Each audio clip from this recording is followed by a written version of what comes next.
भगवान शिव और विष्णु जी की मित्रता के बारे में हम सब जानते ही हैं। दोनों ही अपनी अपनी लीला करते हुए एक दूसरे को अपना आराध्य मानते हैं। परंतु दोनों में से कौन बड़ा है और कौन छोटा, इसका फैसला करना तो असंभव है। भगवान शिव और विष्णु समय समय पर अपने भक्तों की रक्षा के लिए अवतार लेते रहते हैं और बिल्कुल इसी तरह संसार की रक्षा के लिए एक समय ऐसा आया जब भगवान विष्णु ने भगवान शिव से विवाह किया और उनसे जो संतान प्राप्त हुई, उस संतान ने संसार को भारी आपदा से मुक्त कराया। आखिर यह कौन सी समस्या थी जिसके निवारण के लिए भगवान शिव और विष्णु जी को विवाह करना पड़ा और संसार के उस नियम को बदलना पड़ा जो उस समय से पहले कोई नहीं कर पाया था। आइए इन सब बातों को जानते हैं आज की कहानी में और ले चलते हैं आपको ऐसी यात्रा पर जहां आप भगवान शिव और विष्णु जी की एक अनोखी लीला के बारे में जानेंगे। चलिए आज की इस कथा को प्रारंभ करते हैं। राक्षसों का साम्राज्य दिन पर दिन बढ़ता जा रहा था। उनके साम्राज्य का विस्तार देखकर देवतागण आपस में चर्चा कर रहे थे कि अगर ऐसा ही होता रहा तो वह दिन दूर नहीं जब पृथ्वी पर चारों ओर राक्षसों का साम्राज्य होगा। इस बात से सभी परिचित थे कि राक्षस कभी भी धर्म का शासन नहीं करते। वह अधर्म का सहारा लेकर साधारण प्रजाजनों को नुकसान पहुंचाते हैं और उनसे अपनी झूठी भक्ति करवाते हैं। कई राक्षस तो ऐसे भी हुए जिन्होंने अपने आप को भगवान घोषित कर दिया और प्रजाजनों को जबरदस्ती अपनी पूजा करने के लिए विवश किया। इन सभी के कारण भगवान को समय समय पर अवतार लेने पड़ते हैं और संसार को उन राक्षसों से मुक्त करवाना पड़ता है। बिल्कुल इसी प्रकार महिषासुर नाम का एक राक्षस हुआ करता था जो बहुत ही दुष्ट था। वह आए दिन अपने प्रजाजनों को सताता रहता था, जिससे परेशान होकर सभी लोग देवताओं की पूजा करने लगे और उनसे प्रार्थना करने लगे कि वह कुछ भी करके संसार को इस संकट से मुक्त कराएं। तब सभी देवताओं ने माता दुर्गा से प्रार्थना की और माँ दुर्गा ने अपने सभी 9 रूपों से महिषासुर को नष्ट कर दिया और संसार को महिषासुर के आतंक से मुक्त कराया, जिससे देवता और प्रजाजनों में खुशी की लहर दौड़ गई। चारों ओर शांति व्याप्त हो गई और पूरे संसार में धर्म का विस्तार होने लगा। सतयुग जैसा वातावरण फिर से लौटने लगा। परंतु इस बात से अप्रसन्न महिषासुर की एक बहन भी थी जिसका नाम महिषी था। वह मन ही मन देवताओं के फैले हुए साम्राज्य को देखकर इच्छा कर रही थी कि काश वह अपने भाई का बदला देवताओं से ले पाए। अपने मन में ऐसी दबी हुई इच्छा को लेकर वह अपने गुरु के पास पहुंची और हाथ जोड़कर उनसे इस दुविधा का उत्तर मांगा और कहा, हे गुरुदेव, मैं किस प्रकार से देवताओं से अपने भाई का प्रतिशोध ले सकती हूँ और मैं किस प्रकार फिर से राक्षस साम्राज्य को बुलंदियों तक पहुँचा सकती हूँ। कृपया मुझे मार्ग दिखाएं। गुरुदेव ने बताया कि यदि तुम अपनी इच्छा पूरी करना चाहती हो और देवताओं से प्रतिशोध लेना चाहती हो तो तुम्हें ब्रह्मदेव की घोर तपस्या करनी होगी। यह तपस्या बहुत ही कठिन होती है और लंबे समय तक चलती है। क्या तुम यह कर पाओगी? तब महिषी ने कहा, मैं देवताओं को पराजित करने के लिए कुछ भी कर सकती हूँ।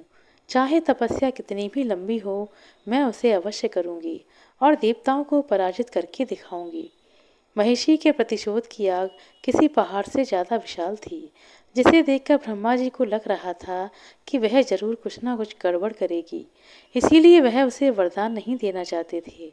परंतु यदि कोई व्यक्ति घोर तपस्या करता है तो सृष्टि के नियम के अनुसार उसे उसके कर्म का फल देना ही पड़ता है।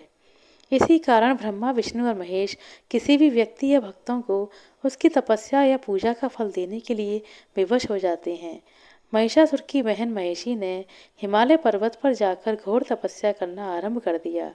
उसने अपने गुरु द्वारा बताई गई विधि का ध्यान रखते हुए ब्रह्मा जी की तपस्या की और धीरे धीरे उसकी तपस्या का प्रभाव बढ़ता ही जा रहा था। उसने पेड़ पौधों और वनस्पतियों का सहारा लेते हुए अपने आप को तपस्या के लायक बना लिया था। उसने ब्रह्मदेव की भक्ति में खुद को इतना मग्न कर दिया था कि उसे अपने आसपास के वातावरण की कोई भी अनुभूति नहीं हो रही थी और वह धीरे धीरे ब्रह्मा जी की तपस्या में लीन होती गई। बहुत समय के पश्चात ऐसा समय आया जब उसकी तपस्या पूर्ण होने जा रही थी। देवताओं ने उसकी तपस्या को भंग करने के लिए हर प्रकार से प्रयत्न किया। उन्होंने अपनी शक्तियों का पूरा प्रयोग किया। परंतु उसकी तपस्या इतनी अडिग थी कि वह उसे ना हरा सके। इंद्रदेव ने उसकी तपस्या भंग करने के लिए पवन देव, अग्निदेव और वरुण देव को भी भेजा। पवन देव ने अपनी प्रचंड वायु के वेग का सहारा लेकर तूफान पैदा किया, परंतु वह महिषी का बाल भी बांका ना कर सके। उसके पश्चात अग्निदेव ने प्रचंड अग्नि पैदा की, जिसके प्रभाव से महिषी अछूती रह गई। इसके बाद वरुण देव ने अपने जल का प्रकोप दिखाया, परंतु उनके भीषण जल के प्रकोप से भी महिषी का कुछ नहीं बिगड़ा। धीरे धीरे करके दिन आगे बढ़ रहे थे और महिषी की तपस्या सफल होने जा रही थी।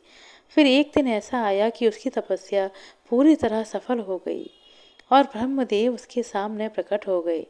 ब्रह्मदेव ने महिषी से कहा, पुत्री, तुमने मेरी घोर तपस्या की है, इसीलिए मैं तुम्हें मनचाहा वर प्रदान करना चाहता हूँ। तुम मुझसे वरदान मांगो और अपनी तपस्या का फल मुझसे प्राप्त कर लो। तब महिषी ने बिना कोई संकोच करते हुए ब्रह्मदेव से कहा, ब्रह्मदेव, यदि आप मेरी तपस्या से प्रसन्न हैं और यदि आप मेरी भक्ति से खुश हैं, तो आप मुझे वरदान दीजिए कि मैं सदा सदा के लिए अमर हो जाऊं और अपने शत्रुओं पर विजय प्राप्त करूं। ब्रह्मदेव ने कहा, पुत्री, यह संभव नहीं है, क्योंकि जो भी व्यक्ति संसार में आता है उसे एक ना एक दिन अपना शरीर त्याग कर जाना ही पड़ता है। इस संसार की और शरीर की बहुत मर्यादा है। पृथ्वी लोक पर ऐसा कोई भी व्यक्ति नहीं हो सकता जिसने कभी भी अपना शरीर ना त्यागा हो। इसीलिए तुम कोई और वरदान मांग लो। तुम चाहो तो मैं तुम्हें सदा युद्ध में विजय होने का वरदान दे सकता हूँ, परंतु अमरता का संभव नहीं है।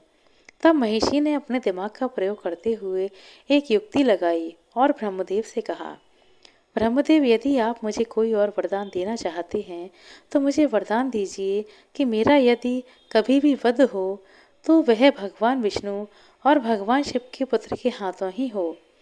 ऐसा वरदान सुनकर ब्रह्मदेव चकित रह गए, क्योंकि दो पुरुषों के मिलन से कोई पुत्र पैदा होना सृष्टि में असंभव था और वह यह बात जानती थी कि भगवान विष्णु और भगवान शिव का मिलन कभी भी नहीं हो सकता।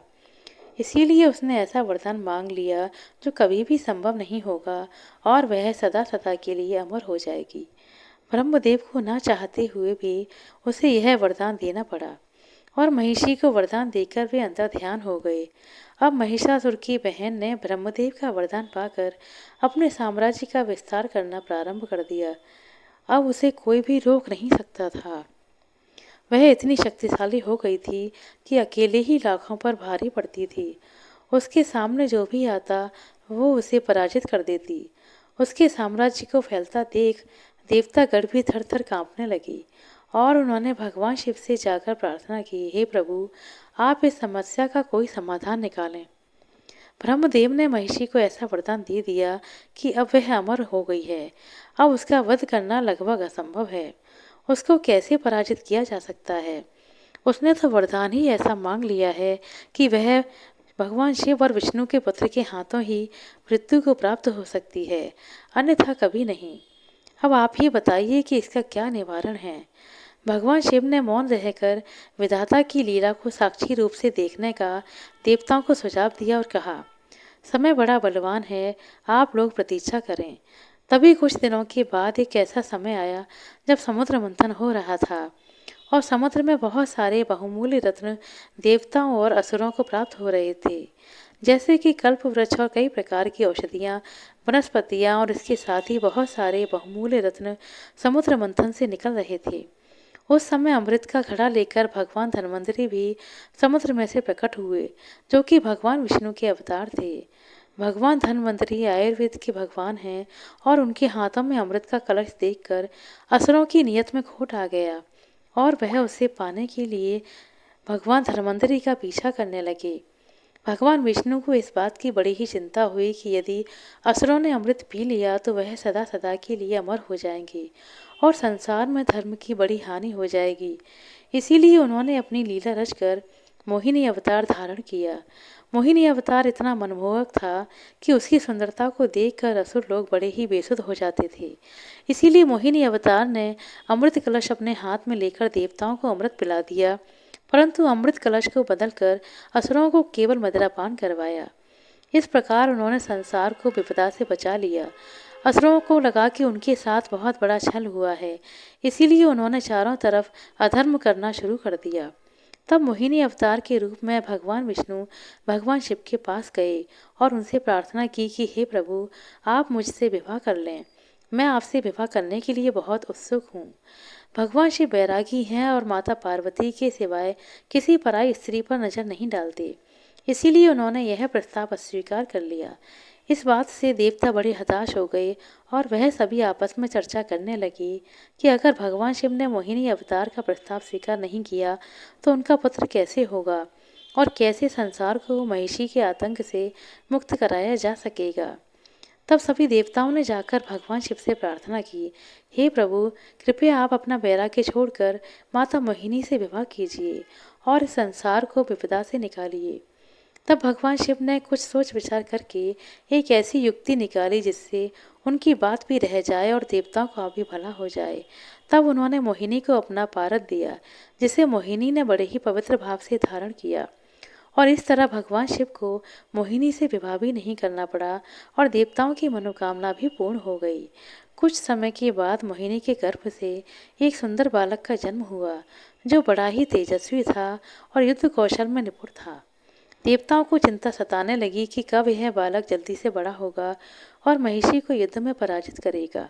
परंतु यह बात सभी लोग भलीभांति जानते थे कि महिषी को युद्ध में पराजित करना लगभग असंभव हो चुका था। इसीलिए एक साधारण बालक उसका वध कभी भी नहीं कर सकता। उसे अपने अंदर इतनी शक्ति अर्जित करनी पड़ेगी, इतनी तैयारी करनी पड़ेगी कि वह महिषी के सामने खड़ा होकर उसको ललकार सके और उसे युद्ध में पराजित कर सके। इसीलिए उस बालक की युद्ध विद्या का कार्य शुरू कर दिया गया। उसे तरह तरह की विद्याएं सिखाई गईं। हर विद्या में उसे निपुण कर दिया गया।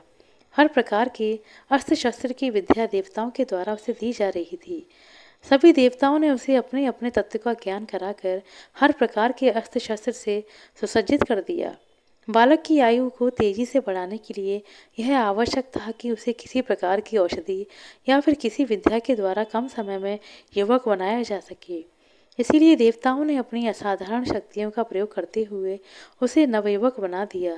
सभी देवताओं ने अपनी अपनी शक्तियों का कुछ अंश उस बालक को आशीर्वाद स्वरूप दिया, जिससे वह बालक देखते ही देखते बहुत कम समय में सर्वस्व हो गया और युद्ध कौशल में बड़ा ही निपुण हो गया।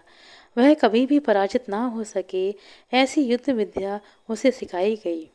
उस बालक को अयप्पा और हरियर भी कहा जाने लगा। रणभूमि में उस बालक ने महिषी के आतंक से संसार को मुक्त करा दिया और देवताओं को उनकी चिंताओं से मुक्त किया।